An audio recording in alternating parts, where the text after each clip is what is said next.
Welcome to the Solar Freedom Podcast, where we talk about the latest in the fight to defend your right to make energy from the sun. I'm Dave Rosenfeld, Executive Director of the Solar Rights Alliance. And I'm Cailey Underhill, Advocacy and Development Director of the Solar Rights Alliance. And I have been so looking forward to this opportunity to talk about the latest in plug-in solar, which are solar panels that you can hang off a balcony or set out in a yard or a patio or lean against a fence or a mobile home and then just plug it in to a regular exterior wall outlet. It's so cool. It's super cool. And, it's a technology that's really taken off in places like Germany. There's like 4 million households that use it. Most of these are apartments and small homes, but it also includes, single family homes and people who have solar who want just a little extra juice. But the utilities, of course, are trying to block it here in California. And so we need to get those barriers out of the way. And so there's a bill, SB 868, sponsored by Senator Scott Wiener, that would get those barriers out of the way and also establish a statewide safety standard for this stuff so that they're safe and the utilities can't block you from using it. And the bill is making some really encouraging progress through the California state legislature. It's already passed the state Senate almost unanimously, but not quite, but close, and made it through a bunch of committees. And then it just cleared its first and probably one of the most important committees in the state assembly unanimously, 18-0 last week. And that was really great too. Yes, and there were some really remarkable statements that the legislators made in that hearing, and we want to play one of them for you now. So this is Assemblymember Laurie Davies talking about why she's voting yes on this bill. So take a listen, and it is worth sticking around. It's like 2 minutes, so just hang tight. Listen to the whole thing, people, because it's so really good. Worth it from start to finish. It's so good. Okay, so here we go. Ready? Go.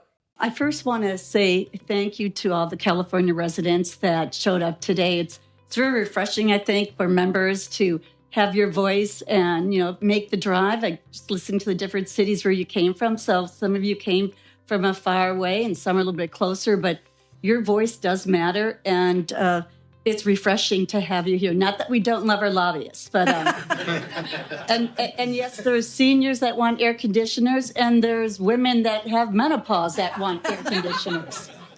So there's a lot of categories there. But anyways, I just want to say to the Senator Wiener, thank you so much for this. But when I heard about this, and it really is an affordable offer when you look at it, having an alternative to be able to put something on your balcony that will give you that benefit. And again, I had constituents call me yesterday. I did a Zoom.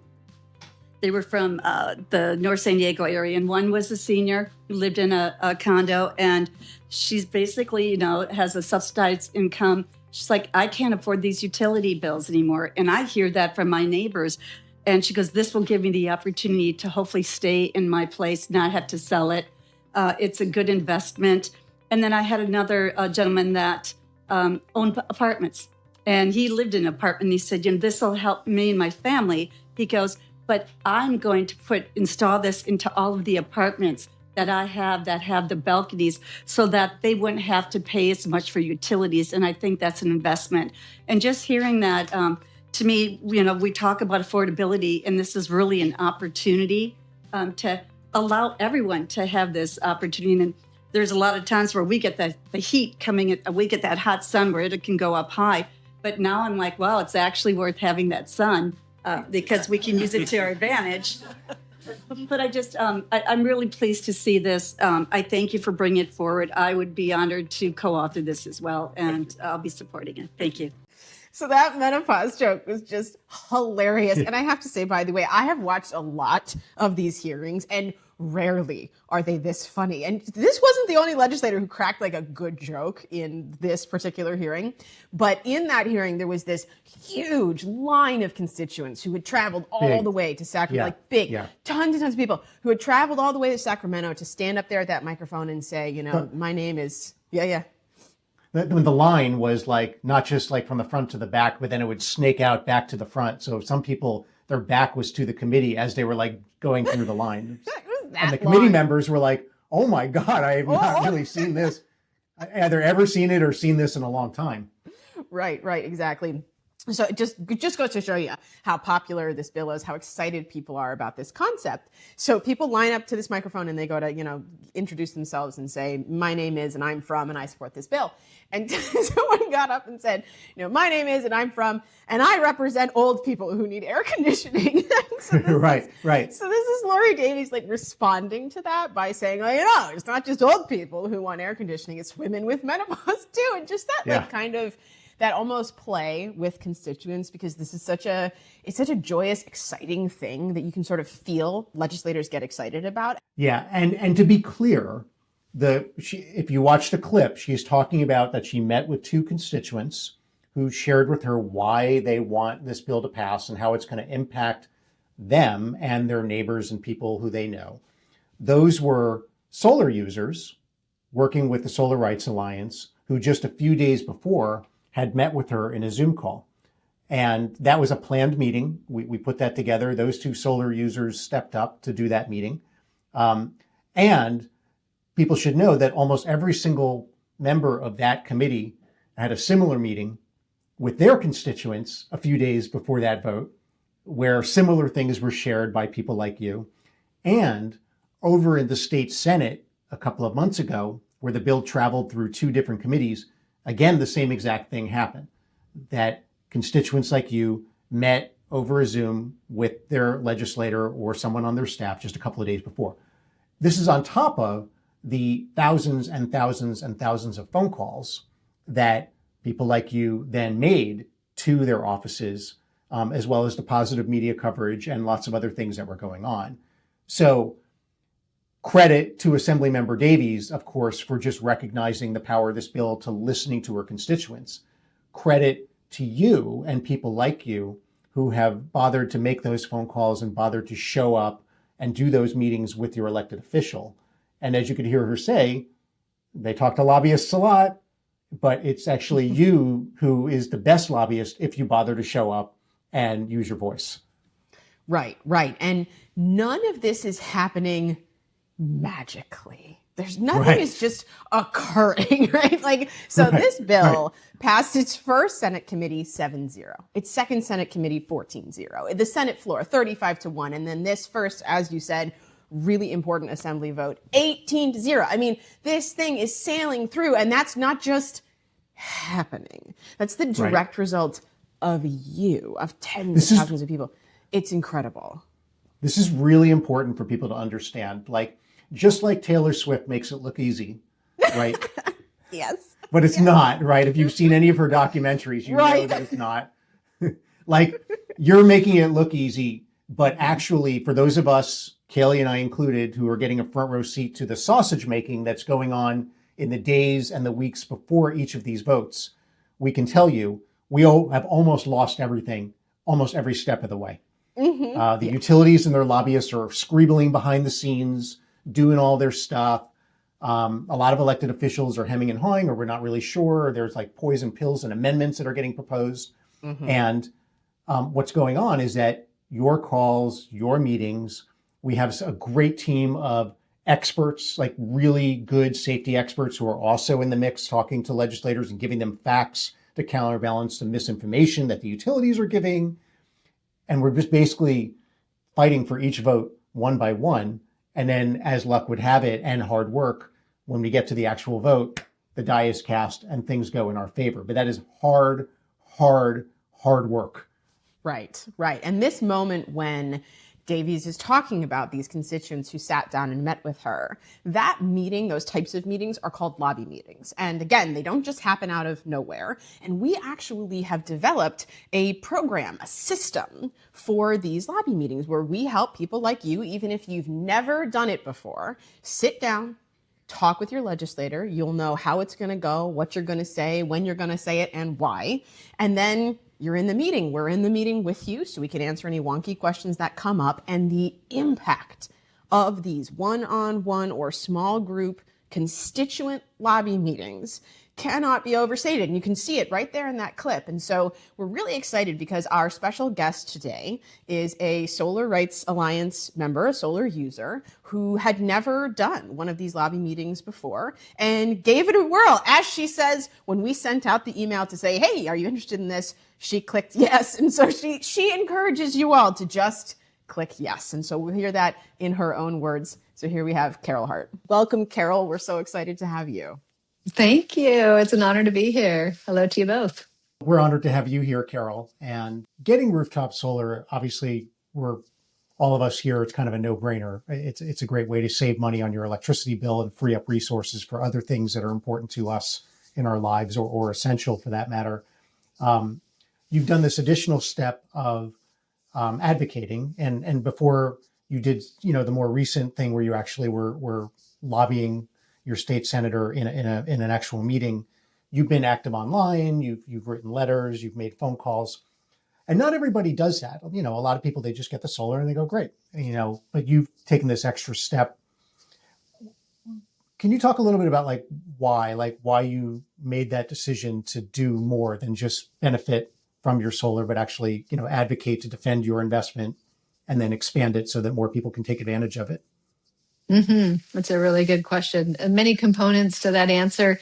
One compelling reason for me to advocate and other members of my family is that solar, as you know, solar energy and our ability to produce our own solar continues to get a bad rap in the news.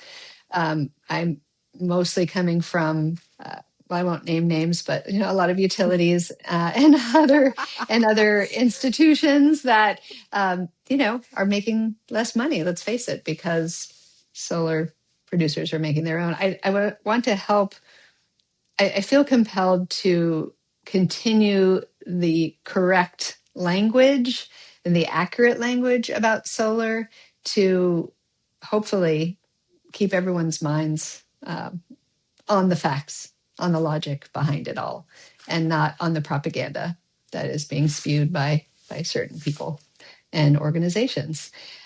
So yes, reaching out to family, friends, and I love sharing your Solar Rights Alliance emails with anyone who's heard of you before and those who haven't, to just keep that dialogue alive. As you know, there's so many other major issues in our world, and so we don't want this one to drop by the wayside as like a lesser concern. This is a long time effort and struggle. Calling individually, calling legislators is an easy step to make. There was an effort your organization made in funding that full page ad in the Los Angeles Times. Oh, yeah. Was that 3 years ago? Yeah. I think so And I now, remember, I told my husband, I said, let's get on and let's donate. It wasn't a lot, but just to contribute to your ad. And I was lucky in that I had the time that day to respond. And so I was able to donate. But Steve, my husband, tried a little bit later in the day. He said, oh, no, they have enough donors. I think it's full. So what a great effort that was. It was a big punctuation mark. And then to be able to share that page digitally, with friends and on social media, so effective. Just got to keep the conversation alive. Yeah. Wow. I forgot about that LA Times. That was really cool, right? Like we had all the names of the people who donated in it, behind the main message. That was awesome. Right. Maybe you guys will do that again. Because it was... Now that you're reminding me, I'm like, we should do that again. Could be good. Yeah. Cost effective and packed a punch for sure. So, Carol, if I'm remembering correctly, I think when you participated in this most recent lobby meeting with your state senator in support of plug-in solar, am I remembering correctly that this was your first lobby meeting? It was, yes. Yes. Okay. It was actually my first and only lobby meeting to date. I've contacted that same senator before and her staff, but never in that really so effective and precise, I felt, gathering. So bravo again to you all for organizing that. But yes, that was my first. Well, thank you, and bravo to you for coming and participating. and I'd love to just hear a little bit more about what that experience was like for you. Mm-hmm. Well, I want to do it. Really, I should tell the listeners, I was not prompted to say this, but I shout out to you, Cailey, because your ability to I'll just say heard all of us, what there were 6 of us, to stick to the point, that we each had our own individual point we wanted to make, and we came up with them ourselves. But we, thanks to your guidance, we're covering a number of different angles at why plug-in solar makes so much sense. And I think we each of us probably could have made 3 or 4 different points ourselves, but we had our script, so to speak.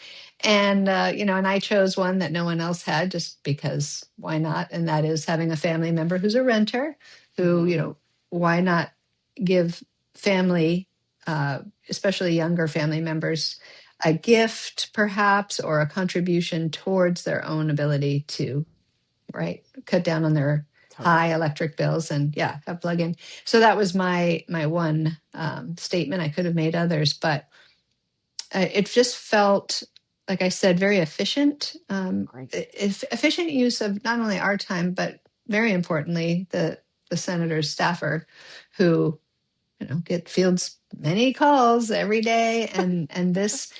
In fact, I've passed this message on to other groups I'm involved with, organizations that have a 501c4 element, so that they can lobby to think about a group, like a shepherded group, with each member having their own voice, but also having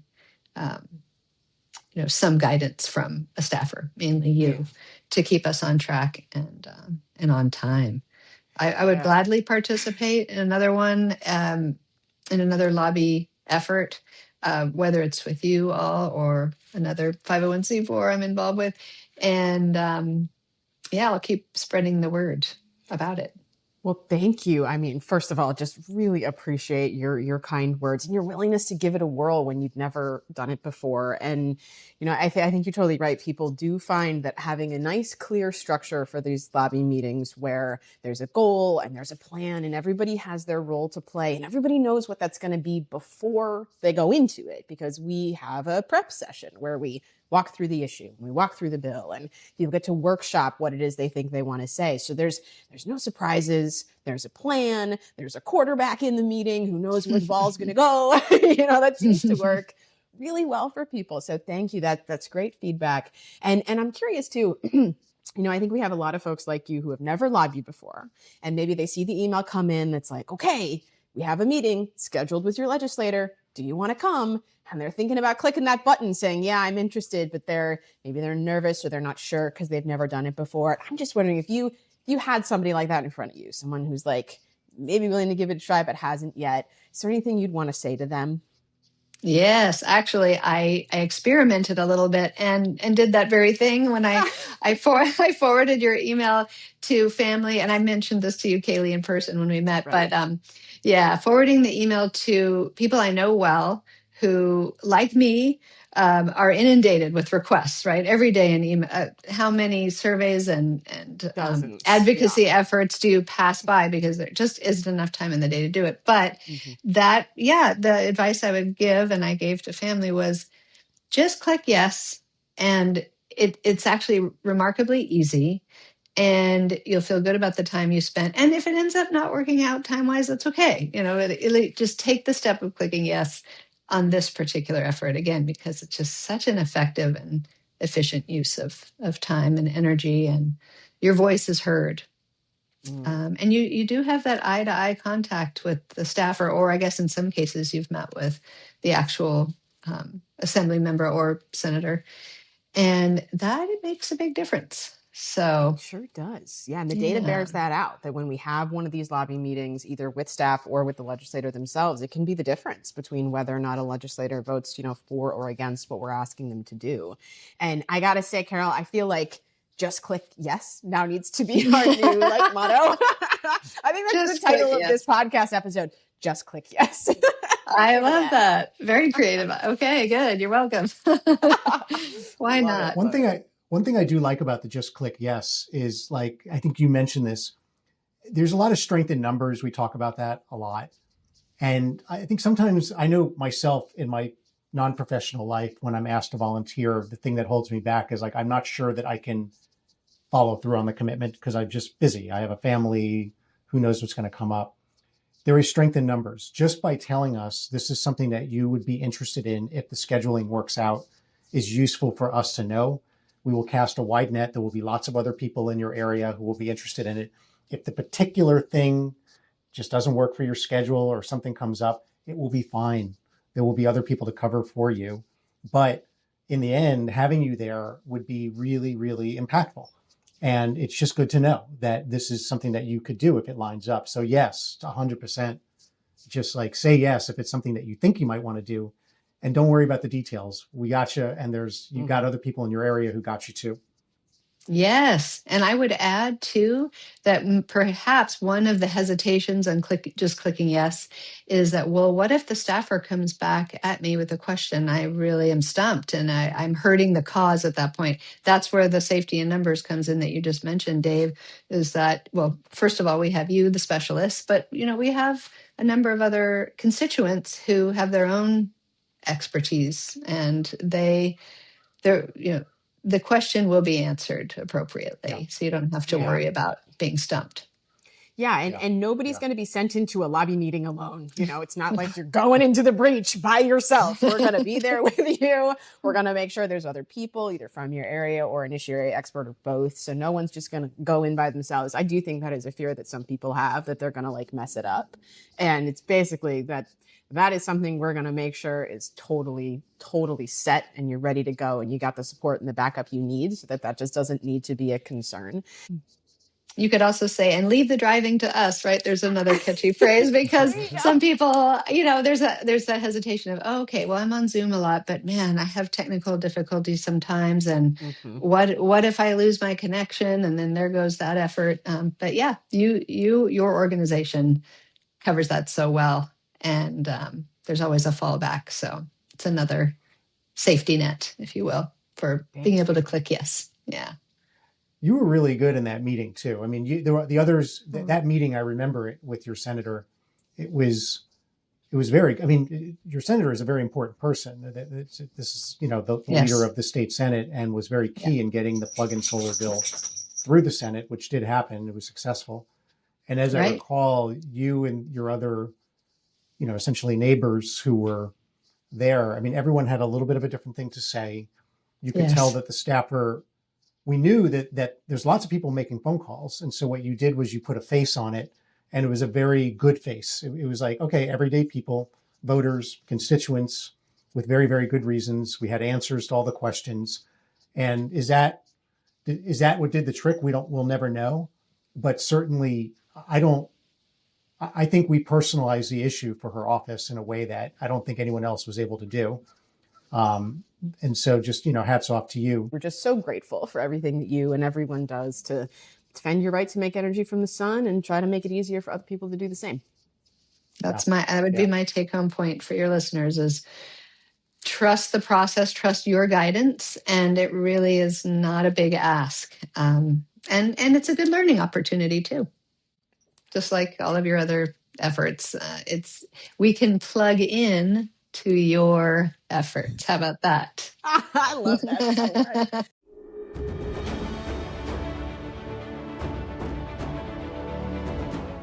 Now it's time for Solar Heroes, where we give a shout out to an awesome Solar Rights Alliance member.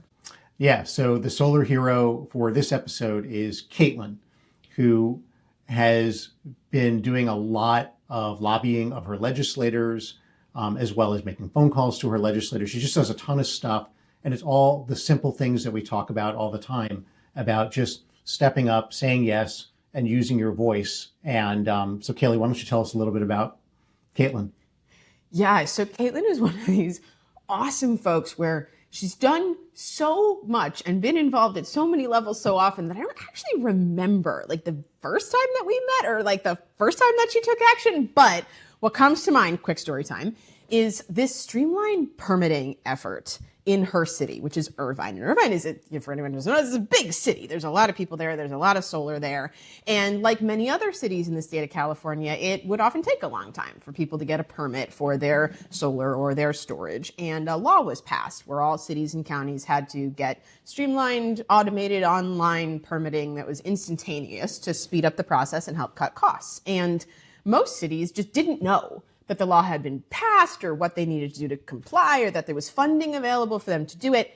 And so Caitlin volunteered to contact her city council members and say, hey, there's this law and we should probably be following it. What do you think? And what resulted was actually one of the city council members being willing to do a news story where a local news channel came down. Caitlin was there. I was there. A few other folks were there, and they did a whole news story and they posted it on the news. Here's the shot from it right here. And she was awesome. And she'd never done anything like that before. And I just think the willingness to, again, as Carol said, just click yes, like just give it a whirl and know that it'll be okay. We'll walk you through it and it'll turn out really well.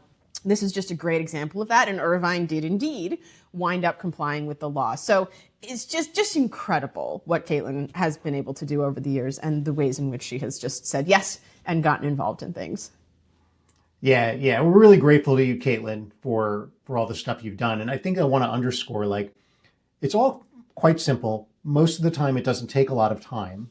Mm-hmm. And it actually is pretty easy. And, Caitlin, she always does everything very respectfully, very polite. It's not like we're not trying to go out and be like all firebrandy or anything like that. We're just trying to provide our decision makers with information and give them our perspective, which she does in a really great way.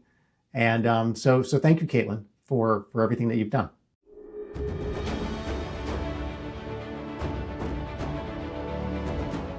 So obviously here at the Solar Rights Alliance, we're optimistic people. And right now we have a lot to celebrate and a lot to thank you for all the actions that you've taken and all that you've done to move the needle on these really important issues. And we've had a lot of victories, not just this year, but in previous years as well. But these fights are hard.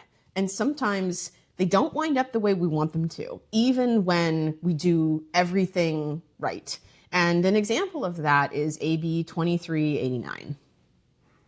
Yeah, so AB 2389 was a bill in the state legislature this year that we were very focused on that would have done a very simple thing, which is just continue to protect you from your property taxes going up if you add solar panels to your existing system, if you add a battery to your existing system, or if you installed a brand new rooftop solar system. Very simple. If you do those things, your property taxes don't go up.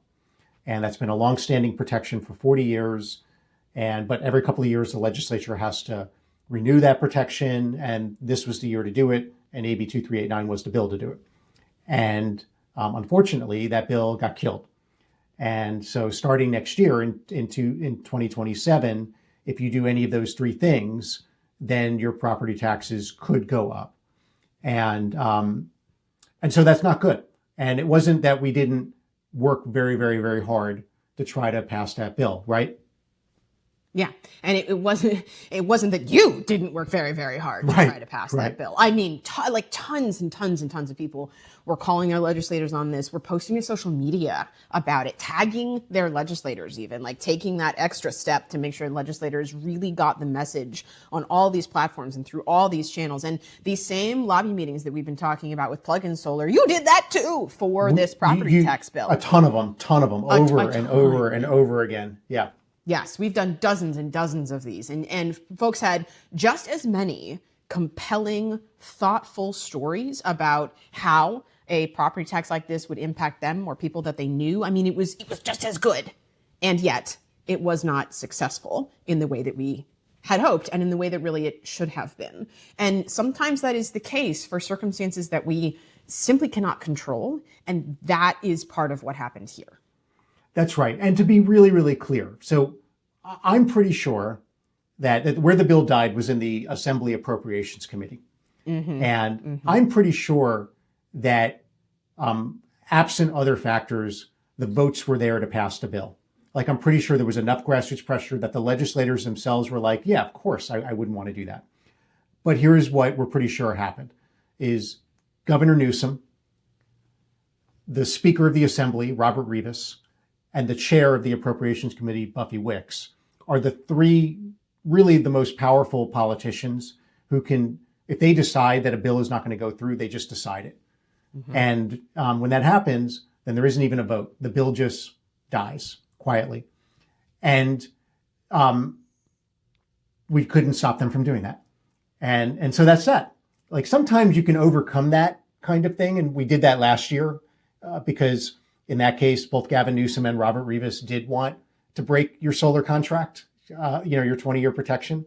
And we were able to overcome that because there was so much grassroots just fury over that whole thing. But in this particular case, we just couldn't quite crack that nut. And that's just how it happens. You win some, you lose some. However, because there was such a push on all of this, there is a silver lining, which is that we were able to get a protection for any existing solar installation. So starting next year, if you already have solar or you already have a battery, your property taxes are not going to go up. That's grandfathered in. It's just anything new that you do, you might trigger a property tax increase on what you install, just a battery or just a solar panels, not your whole house. And so it could have been worse. And because you pushed, it was not as bad as it could have been. But we're not going to lie to you. It sucks. We're actually going to keep trying to undo that. Time is on our side because this governor will not be governor, at some point, and we'll get a new speaker at some point, and maybe there'll be a better situation. So we're not going to give up. But that happened too. And I think it's worth noting here that there is an overall scorecard on this issue, that actually this concept of a solar tax in various forms has come up over and over and over again, because, as most of you know, the monopoly utilities make their money when they build their poles and wires. And the more forms of home solar we have, the fewer poles and wires we need and the less money they make. And so they're doing everything they can to try to claw back those profits to get their pound of flesh any way they can. And the thing they see is kind of the golden ticket. The thing they really want is to tax you for your solar, so that no matter what you do, you have to pay them something. So they've tried this over and over and over again. And you have been quite successful at stopping them when you look at it from the bird's eye view, the total scorecard. Right. So we've counted that since 2019, there's been some effort 8 different times to do some kind of solar tax. Which that's just bonkers. Like just to say, I think we should just say this out loud. That is bonkers. This idea that these monopoly utilities, where at least one of them is a convicted killer of people, are now also trying to tax you just for putting solar on your roof 8 different times. Like that is just bonkers. It's bonkers. Anyway, yeah. Carry on, but I just think it's worth saying. It's crazy. 8 different times since 2019, you have stopped 6 of them, just completely stopped 6 of them. And some of the victories are just spectacular. Like you should be so proud of yourself. I mean, it really is amazing. Yeah. And then there are 2 times where the utilities got something past the goalie. And if not the utilities, then some politician that's captured, Proxy, by the utility. Yeah. So, Yeah. So this property tax thing is an example of something that got past the goalie. Again, we were able to preserve a retroactive protection for any existing solar, but anything going forward that is going to might see a property tax increase. And then, of course, the other one that got past the goalie is that base service charge that started appearing on everyone's utility bill of $24 a month. That too goes in the category of sure could have been worse, because the utilities wanted $70 to $90 a month, and the outcry that you helped be a part of got that down to $24 a month. To be clear, we're not celebrating over that. Like, we consider that not good, and we're going to keep fighting it. But again, like you say, Cailey, the scorecard is 6 times we have killed the solar tax, 2 times we were able to bloody it in a way that kind of, not to be so graphic, but blunt the effects. We blunted the impact of it. Yes. And so, we just have to keep fighting. Like, that's just the nature of it. The utilities are a 100-year-old monopoly. They are used to having power. They have spent $1 billion on politics and culture and just spraying their money around, since the year 2020 to buy everyone off. And then here we are, solar users who are just like, we're tired of this nonsense. This is garbage. Like, I'm going to go make my own energy. And they're like, no, you won't. And so now we're in a fight. And, but you can't stop progress. The sun is free. We're going to get plug-in solar, so millions more people are going to join the ranks. Their product is getting more expensive. Solar and batteries, while it's still too expensive, is getting cheaper. So we keep fighting. We're going to win. And imagine, by the way, if you would for a moment, where we would be if none of you had fought against any of these things. What the landscape would look like if there was nobody with being the shield for rooftop solar, if none of you made calls, none of you did these meetings. Just imagine that for a moment. And look at where we are. 2 million solar rooftops, 200,000 batteries, and potentially plug-in solar on the horizon, and lots of different opportunities to defend your investment and get solar into the hands of millions more people. Come on, that's actually real progress, and it's worth noting. So just as, as Dave said, as we've said before, congratulations on the wins, and thank you for all that you do to keep it going one step at a time. Yeah. Amen.